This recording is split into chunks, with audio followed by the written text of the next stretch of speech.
understanding the pillars of SEO can really make or break the success of your SEO campaign.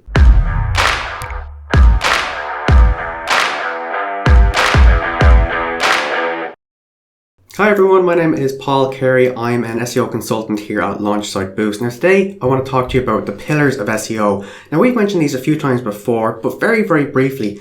So today I want to talk about the main pillars of SEO. Now some people say there's 3, some people say there's 4, so on and so forth. However, we're going to talk about 3 main pillars of SEO today and a 4th bonus one. The first pillar of SEO is your on-page SEO. Now, as you can imagine from the name, this is everything that's on the page. Now, there's a lot that goes into on-page SEO, but we'll break it down into 3 different parts today. Now, that's not to say that these are the 3 most important parts of on-page SEO. We're just using these as examples. And the first part of on-page SEO really is to have authoritative content. Now, this is basically everything that's on the page itself. Now, this can either be for a web page or a blog post or whatever type of content you're creating. Now, the reason that it needs to be authoritative is because Google are smart. Just like a human, when you see a particular brand in a store, you already have a likeness or a trust with that particular brand. Google have that with websites, believe it or not. So to have authoritative content that Google know people are going to like is extremely important. Now, we'll also talk about how some of these pillars can connect to each other and how the different subsections of these pillars connect to each other and help each other. Now, authoritative content is a big, strong part of that, and we'll talk about that as we move on to off-page SEO. But in regards to having authoritative content, that actually moves us nicely into the second part that we'll talk about with on-page SEO today, and that's to have relevant keywords. Now, Google are smart enough these days that they're not just looking at a particular keyword on a page to see have you mentioned it in your headings and have you mentioned it in your alt tags and whatever it may be. Google can actually understand essentially all of the wording on a page, how they connect to each other, and how they give relevance and context to the page itself. Now, the best place to find relevant keywords for your content is using a tool called Surfer. Now, we actually had a video recently about how we do keyword research, and using Surfer was part of that. So if you want to see how you can find extremely relevant keywords that are super important that Google want to see on your content, start using Surfer. Now, the reason that it's important to use relevant keywords in your content is because then you'll actually start ranking for relevant keywords within Google searches for the same piece of content. And obviously, the more different keywords that you rank for, the more opportunity that you have to show up in a Google search result. Now, the reason this is important is because every single search term that Google have different bits of data on, even if it's pretty much the same in the eyes of a human, it's actually different to Google. As an example, you might search accounting software, but somebody else might search software for accountants. So if you have a page all about accounting software, make sure that you've used the term software for accountants somewhere in that content also. And the last point in regards to your on-page SEO is actually your images, because they are on the page that you're going to be optimizing. Now, there's a lot that goes into on-page image optimization, and we're actually going to do a full video about that in the near future. If you do want to see it, make sure you are subscribed to the channel. But for today, we'll talk about a few small things that we've already mentioned previously, but just for the sake of today's video, we'll go over them again. The first one is to make sure that your images are compressed before you even upload them to your website. Now, basically what this means is if you have a photographer come into your studio, let's say, or your place of work, wherever it may be, and you want to have professional pictures on your website, as you should. Well, basically, when that photographer hands you over images, they're going to be extremely high quality and extremely large photos. You don't want to go ahead and upload 7 megabyte, 8 megabyte photos to your website because they'll take forever to load. What you should do before you actually upload them is compress those images so that they don't lose the quality, but the image file size is actually a lot smaller, meaning it can load much faster on your website. Now, there's a few different tools that you can use for this. There's a few different free tools actually, but one that we prefer is actually a WordPress plugin called ShortPixel. ShortPixel do an incredible job of not only compressing your image sizes, but also compressing the actual size that it's supposed to fit into a particular object on your page. Now, what I mean by this is when you upload an image, it might be extremely stretched to be 1000 by 500 pixels. However, if on your particular page, you've only taken up a small section, but you've used that image for it, well, ShortPixel will actually compress it correctly so that it doesn't lose any of its proportions when it's sized down. This also means that the image will load faster as well. Now, if that particular image is at a lower point on the page and it doesn't appear above the fold before somebody needs to scroll essentially, well then you should also turn on what's known as lazy loading. Now this will mean that the image will only begin to load as somebody begins to scroll through your page, so that it doesn't mean the image is loading, taking up resources before someone's even scrolled on the page, which means your page will load faster. And the last thing to mention about your images before we move on is to make sure that you've named them something correctly with the file name before you've actually uploaded them to your website. Now what I mean by this is don't just leave it as img_1067.jpg, rename it something before it's uploaded that include the keywords you're trying to rank for, and also make sure to include those keywords as well in the alt tags of that image once it is uploaded to your website. So now we move on to the next pillar of SEO, which is your off-page SEO, which is pretty much the exact opposite to your on-page SEO, and as you can guess from the name as well, it's everything that's off the page. Basically, your off-page SEO is everything that happens and improves your SEO from other domains anywhere on the internet. Now, just like we did with on-page SEO, for off-page SEO, we'll give 3 different examples of how these things can relate to your off-page SEO, and then how they can even relate further to the other pillars in SEO. Now, the first thing I want to mention about off-page SEO and how to increase your off-page SEO is to actually create content that people like. Now, you might think that that's fairly obvious, but so many people, when they're trying to optimize their website to get more clicks from Google, they'll just throw up any old sort of content that are absolutely stuffed with keywords that they think Google want to see. That is not what Google wants to see. It's not what a human wants to see. You need to actually spend time creating content that people actually want to go through. So why is this important for off-page SEO? Well, if you've created content that people actually like, they will start to share that link. And if they share that link, that means that your website's earning more backlinks. Essentially, what all of off-page SEO is backlinks. So the more content that you have that people actually like, the more they'll want to share, meaning the more backlinks that your website will earn. Now, as I mentioned, we'll talk about how the different pillars can relate to each other. So in this particular example, we're talking about creating content people actually want to share. Now, that can relate to the first point that we made when we were talking about on-page SEO, which is creating authoritative content. So you can see how these start to connect to each other and how the pillars of SEO all start to work together. Now, the next thing I want to talk about in regards to off-page SEO is the following Google's guidelines. Now, we've briefly mentioned this before in other videos, but the reason I want to bring it up here is for the same reason with the example we gave a moment ago, where people will optimize their website and they'll put together all sorts of nonsense that's keyword stuff that they think Google want to see.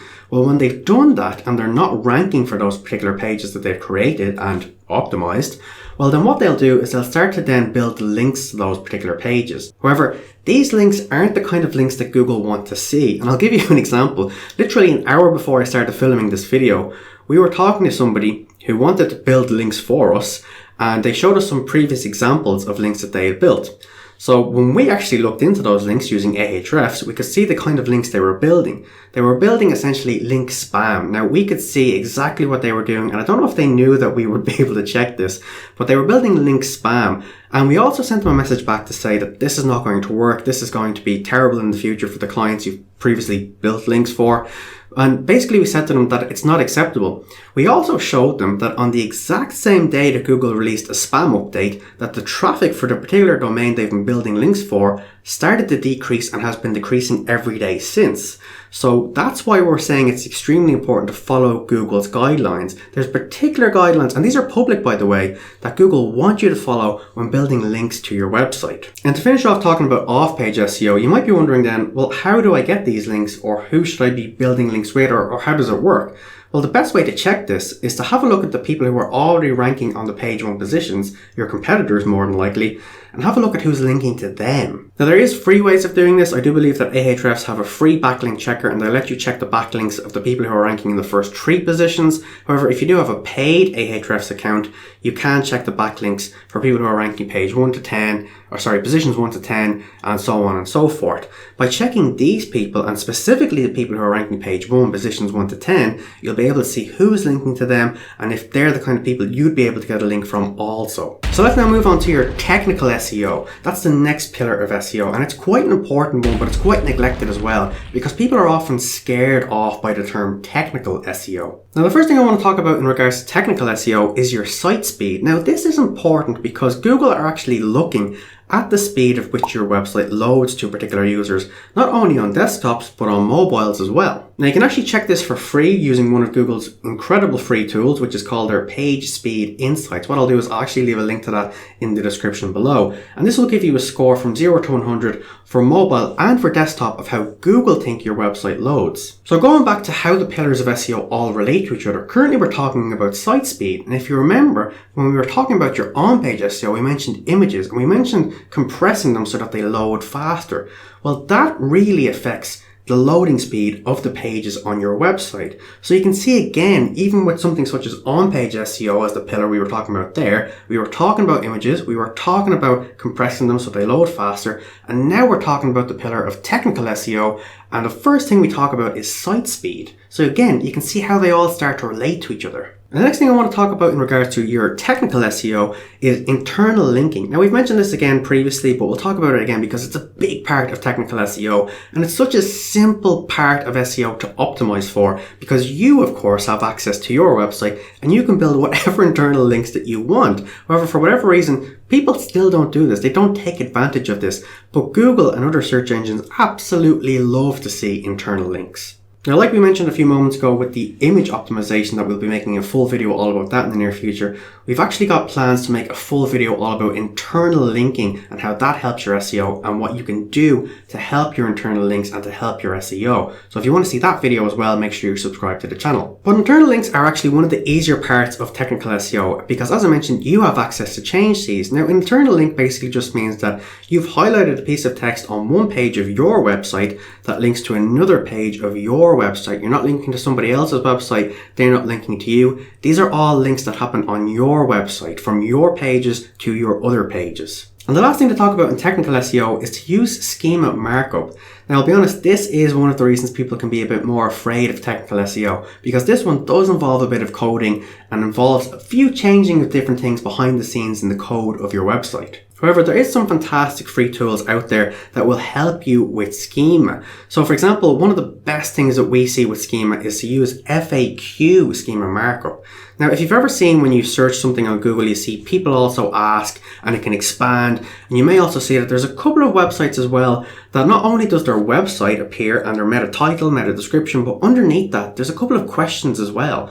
That's all thanks to FAQ schema markup that those people have implemented on their website. Now, there is a few rules that you do need to follow if you're using FAQ schema, for example. Now, there's lots and lots of different schema markup out there, but for FAQ schema specifically, there is a couple of rules you need to follow. First of all, you don't want to go crazy and actually answer all sorts of hundreds of different questions, but you want to answer very specific questions that are about the topic that you've written about on that particular page of your website. Now, a great place to find what kind of questions people are asking about the topic that you're writing about is to just Google that topic, because you will start to see the people also ask section. Now, if you actually click one of those questions, you'll see that Google will automatically expand and it'll go from, let's say, for example, 4 particular questions to 6 questions to 8 questions, so on and so forth.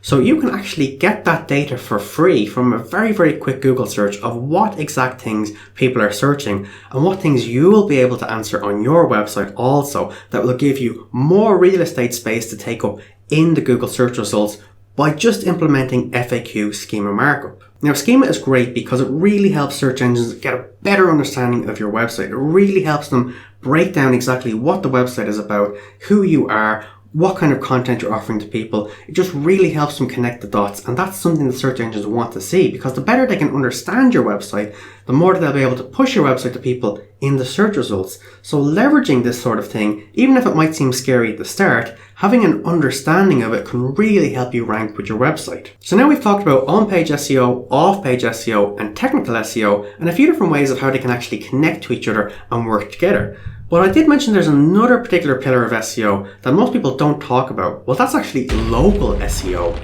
Now, some people actually refer to this as a pillar, some people don't, and it's quite a debate within the SEO community. However, we do consider local SEO a full pillar in itself, because there's slightly different work that's involved when building content and building links and optimizing a local business website. Now, if you've seen our recent video that we did all about 20 different ways of how you can further optimize your local business website to find more people in your community actually finding your website and becoming a paying customer of yours, you can check that video out and we'll leave a link for it in the description below.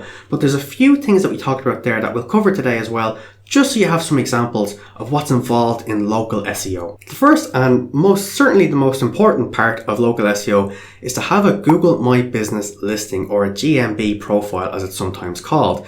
Now this basically means, and you've probably seen it before, if you were to do a search such as coffee for example, depending on where you are in the world, Google will show you what's known as the snack pack or the tree pack. There's a few different words for it, but it's basically when you see a map version and you see a few different businesses listed and you've got the option to click on their website, or you can call them, or in some cases you can view their menu or book an appointment with them. It all depends on what kind of business that they run.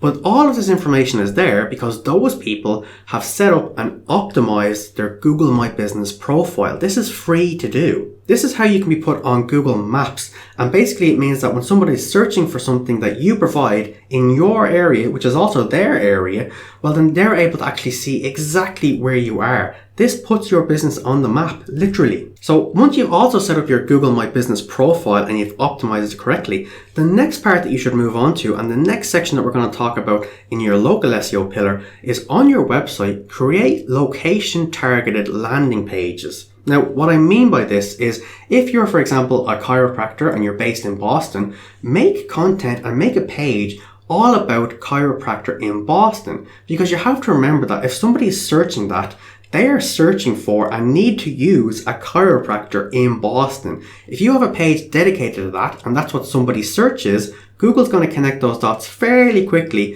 and Google are going to show your website to people in the search results. And if you've optimized it correctly, someone's going to click on that website, and then they'll more than likely contact you, fill out an inquiry form, whatever you have set up on your website, and that will lead to them becoming a paying customer. Now, if there's a few different things that you offer within your business, I would actually recommend creating dedicated landing pages for all of those. So for example, with the chiropractor we just mentioned, you might have a page about how to get rid of back pain in Boston, or it might be something such as neck pain in Boston, because there's different parts that a chiropractor can do. So depending on the services you actually offer and the locations that you provide those services, well then I'd actually create pages for that, because these are the kind of things that people will search. And the last thing to talk about within local SEO is to create local business citations. And the reason for this is, again, it just helps Google further connect the dots. Now, basically, a local business citation is, you've probably seen a lot of different business directories, such as Yelp, for example, where a lot of different local businesses are listed, depending on whatever you're looking for, whatever service you need, whatever city you need that in.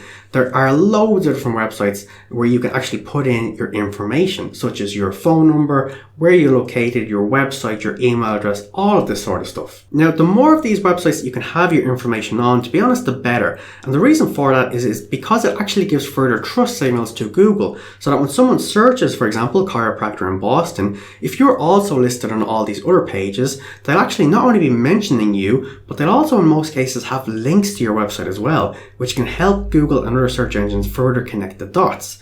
Now, having links to your website from these things also then shows how we can connect your local SEO with your technical SEO. So even in this case, the pillars of SEO are still helping each other to connect and still boosting each other up. Now, in most cases, these links will actually be no-follow links, and basically that just means that they won't pass page authority to you. Now, if you want to learn a bit more about the difference between a do-follow link and a no-follow link, we did a video all about that recently, so I'll leave a link for that in the description below also. So that brings us to an end of today's video, which was all about the different pillars of SEO and how they work together. Please do feel free to leave any questions or comments in the comment section below, because we do our very best to reply to each and every one of them. But other than that, hope you got a bit of value from this video. Hopefully we'll chat again soon. And other than that, bye for now.